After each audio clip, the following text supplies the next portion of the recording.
Olá pessoal, tudo bem? Aqui é o Rodrigo Albuquerque e você está comigo no Mini Front. Mas eu vou te fazer um convite aqui. E aí, quem que manda mais nos preços da arroba? Oferta ou demanda? Lógico que preço é a interação das duas e as duas têm algum impacto em determinar o preço, isso é claro.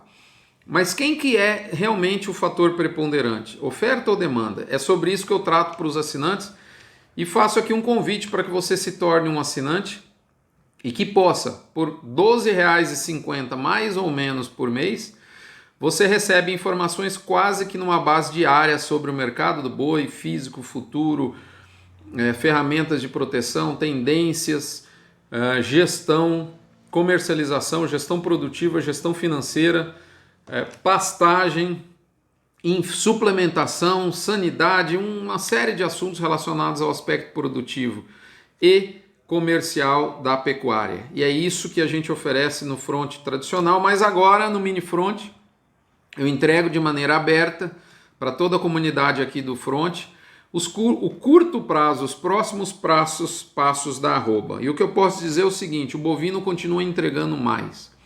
Desde o início da pandemia, eu venho falando que o boleto do agro vai ser menor. Eu venho falando que o Brasil é o hipermercado do mundo, aqui é o setor de carnes do hipermercado e de vários outros. O Brasil tem vários setores dentro desse hipermercado chamado Brasil, e que o nosso boleto ia ser menor e o bovino ia ter uma resistência muito forte entre 190 a 195 no fundo de safra base São Paulo, independente da pandemia. E de fato o bovino fez o que eu imaginava, só que ele fez mais.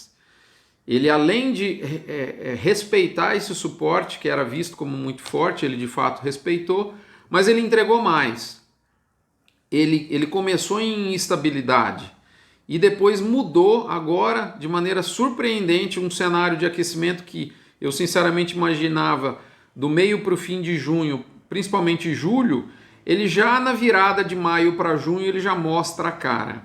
A gente vê um aquecimento da arroba, deixando, ou seja, o cenário de estabilidade até então imaginado, né, nessa transição para um aquecimento. Esse aquecimento já veio antes, tá certo? Inclusive é de abrangência nacional. Nós tivemos referência aí de, óbvio, Goiás, São Paulo, Mato Grosso do Sul, Minas Gerais, Rondônia, Mato Grosso, Maranhão, enfim, Pará. Vários relatos de leitores do front nesse sentido. A arroba Brasil, na média Brasil, nos dados da Scott e do IBGE adaptados, já está acima do que estava no começo de janeiro. Então nós terminamos a safra com um preço maior do que a gente tinha no início de janeiro. Mesmo no meio do caminho, em março, com uma pandemia de março para cá. Olha só. E, de fato, a gente vem observando desde março que todo o foco das discussões de todo mundo, ele está muito mais em tentar dimensionar o tamanho da catástrofe da demanda do que falar em oferta. Tudo bem, a oferta era curta, a gente falava isso, todo mundo falava, essa era a tendência para um ano de ciclo pecuário, indicando a valorização da base da cadeia pecuária, ou seja, dos animais de reposição, principalmente bezerros. Nesses anos é fácil, é comum a gente ver uma safra, um fundo de safra menos pressionado. Isso já estava no radar. Mas a gente observa claramente que essa oferta, esse padrão de oferta reduzida, ele se tornou crítico. E nós dissemos aqui, eu disse aqui, que eu estava mandando boi para confinamento em abril porque eu acreditava que o melhor momento de mandar boi para confinamento era justamente a hora que ninguém está mandando. Então, essa aposta desse aquecimento nessa transição entre pasto e confinamento já era dado, só que na minha visão ele veio antes. Né? Lembrando a você, antes da gente fazer um mergulho nessa questão de oferta e demanda, que essas informações chegam a você no oferecimento de MSD, Vmax, Nutron Cargill, UPL Pronutiva, Cicobi Cred Goiás e Boitel da Agropecuária Grande Lago. Então a pergunta que fica é o seguinte: quem é que manda de fato? É demanda ou oferta? Eu aprofundei muito nessa questão, um áudio bastante, na minha opinião, Não sei se é esclarecedor, mas pelo menos eu coloquei lá de coração, de verdade, o que eu considero sobre essa questão oferta versus demanda. Mas eu digo aqui, resumidamente, dando um spoiler aqui do que os assinantes vão ler, é que a demanda tem papel preponderante, mas a oferta pode assumir o protagonismo em situações críticas, extremas, como talvez seja o caso agora. Basicamente, a gente percebe que aquele trinômio de reposição aquecida, milho aquecido, não é o caso agora, mas ele assustou, né, no começo, no primeiro trimestre principalmente do ano, e curva futura desestimuladora, o que para falar a verdade, segue isso até agora, porque a curva futura até o final do ano não tem a menor criatividade e ela mantém o 205 aí até o fim do ano, navegando, orbitando por volta disso, que praticamente é o mercado físico de São Paulo hoje.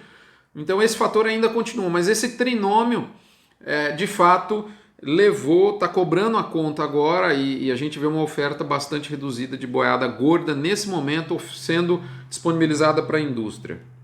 E a gente vê, por falar em indústria, que ela fica esquisada, né?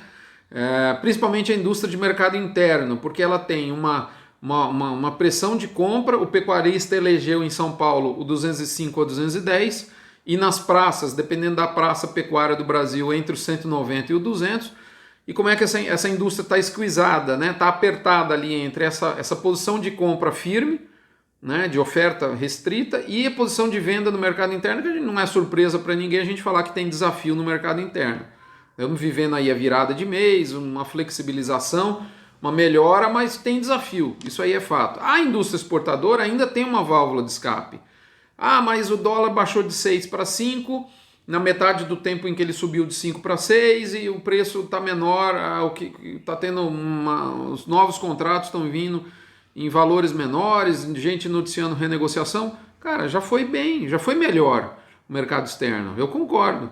Mas não dá para falar que está ruim, convenhamos, né? O nível de exportação de maio sobre o maio do ano passado, quase 40% de aumento, fala por si, né? Então assim, a festa já foi mais animada, mas está muitíssimo bem a demanda externa. Então assim, o frigorífico do mercado externo tem uma válvula de escape, mas e o do mercado interno? Então o atacado tem que reagir. E aí eu mergulho nesse tema lá para os assinantes.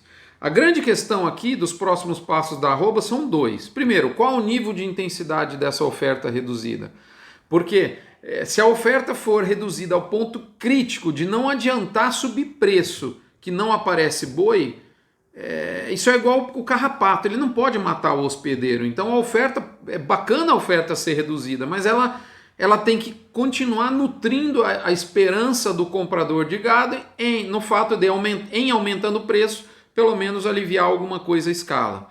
Porque se isso não for ocorrendo, o parasita acaba matando o hospedeiro, ou seja, a oferta é tão crítica que ela acaba prejudicando a própria curva de ascendência de preço. Segundo ponto, a indústria, eu imagino que vá abrir a caixa de ferramenta, né? E aí reduzir abate, férias coletivas, parar a planta, e aí vai. A China está reduzindo, o dólar baixou de... Enfim, o discurso no telefone pesado, sair fora das compras, a caixa de ferramenta estava lá quietinha, agora ela está aberta e vai ser usada.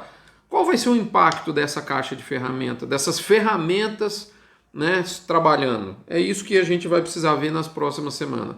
Mas é muito difícil tirar firmeza, não vejo a menor possibilidade, eu não tenho certeza de nada, mas eu não vejo possibilidade nenhuma do boi baixar de preço. Então assim, o que eu vejo é mercado futuro, às vezes dá uma pressionada, faz parte da caixa de ferramenta, mas a indústria mostra que ela não quer perder a mão do mercado físico nesse momento, que ela está certa, ela está gerenciando margem. A gente tem que parar de achar ruim os movimentos da indústria e procurar entender e saber interagir com isso, assim como ela faz conosco. Acho que é missão nossa.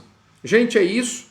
Eu finalizo por aqui dizendo para você o seguinte: a melhor hora de levar animal para o confinamento é a hora que ninguém está querendo levar. Tá? Em abril eu mandei boi para coxo esperando o junho e o julho. E segundo, não fique embriagado. Antes de explicar esse não fique embriagado, eu vou dar 2 recadinhos. Gerente de pasto. Nós estamos no final de junho, no final da safra, no início de junho.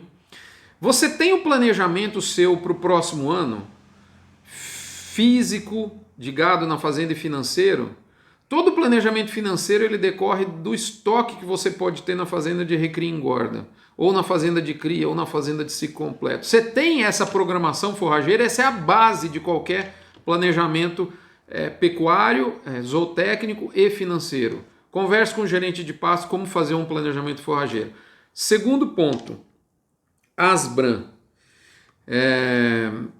Fundamental esse planejamento forrageiro feito, você pensar qual é a curva qual é o plano anual de nutrição para a próxima safra, ou seja, 1º de julho a 30 de junho.